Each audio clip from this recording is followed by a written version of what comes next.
ಎಲ್ಲೋ ನಮಸ್ಕಾರ. ಇನ್ನೊಂದು ಜಾಬ್ ಅಪ್ಡೇಟಿಂದ ನಿಮ್ಮನ್ನ ವೆಲ್ಕಮ್ ಮಾಡ್ತಾ ಇದ್ದೀನಿ. ಕಂಪ್ನಿ ಹೆಸರು IBM ಕಂಪ್ನಿ ಆಗಿರುತ್ತೆ.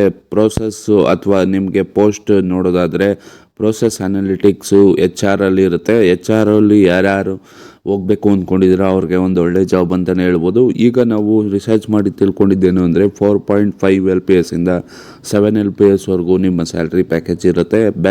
ಎನಿ ಬ್ಯಾಚುಲರ್ಸ್ ಅಪ್ಲೈ ಮಾಡ್ಕೋಬೋದು. ಕಂಡೀಷನ್ ಏನಪ್ಪ ಅಂದರೆ ಬ್ಯಾಚ್ ರಿಸ್ಟ್ರಿಕ್ಷನ್ ಕೊಟ್ಟಿದ್ದಾರೆ. 20ರಿಂದ 24, 2020, 2021, 22, 23, 24 ಬ್ಯಾಚಲ್ಲಿ ಪಾಸ್ ಆಗಿರೋರು ಮಾತ್ರ ಅಪ್ಲೈ ಮಾಡ್ಕೋಬೋದು. ಫ್ರೆಷರು ಅಥವಾ ಎಕ್ಸ್ಪೀರಿಯನ್ಸ್ ಕ್ಯಾಂಡಿಡೇಟ್ ಇಬ್ಬರು ಕೂಡ ಅಪ್ಲೈ ಮಾಡ್ಕೋಬೋದು. ಬ್ಯಾಂಗ್ಳೂರು ಲೊಕೇಶನ್ ಆಗಿರುತ್ತೆ. ಯಾವ ರೀತಿ ಅಪ್ಲೈ ಮಾಡೋದು ಅಂದರೆ ನಾನು ಡಿಸ್ಕ್ರಿಪ್ಷನಲ್ಲಿ ಟೆಲಿಗ್ರಾಮ್ ಗ್ರೂಪ್ನ ಲಿಂಕ್ ಕೊಟ್ಟಿರ್ತೀನಿ. ಅಲ್ಲಿ ನೀವು ಜಾಯ್ನ್ ಆದರೆ ಅಲ್ಲಿಂದ ಲಿಂಕ್ ಸಿಗುತ್ತೆ, ನೀವು ಡೈರೆಕ್ಟ್ ಅಪ್ಲೈ ಮಾಡ್ಕೋಬೋದು. ಯಾರ್ಯಾರು ನಿಮ್ಮ ಸ್ನೇಹಿತರು ಜಾಬ್ ಹುಡುಕ್ತಾ ಇದ್ದಾರೆ ಅಥವಾ ಜಾಬ್ ಸಿಗ್ತಾ ಇಲ್ಲ ಅವ್ರಿಗೆ ಈ ವಿಡಿಯೋನ ಶೇರ್ ಮಾಡಿ. ತಪ್ಪದೆ ಚಾನಲ್ನ ಸಬ್ಸ್ಕ್ರೈಬ್ ಮಾಡ್ಕೊಳ್ಳೋಕೆ ಹೇಳಿ. ಧನ್ಯವಾದಗಳು.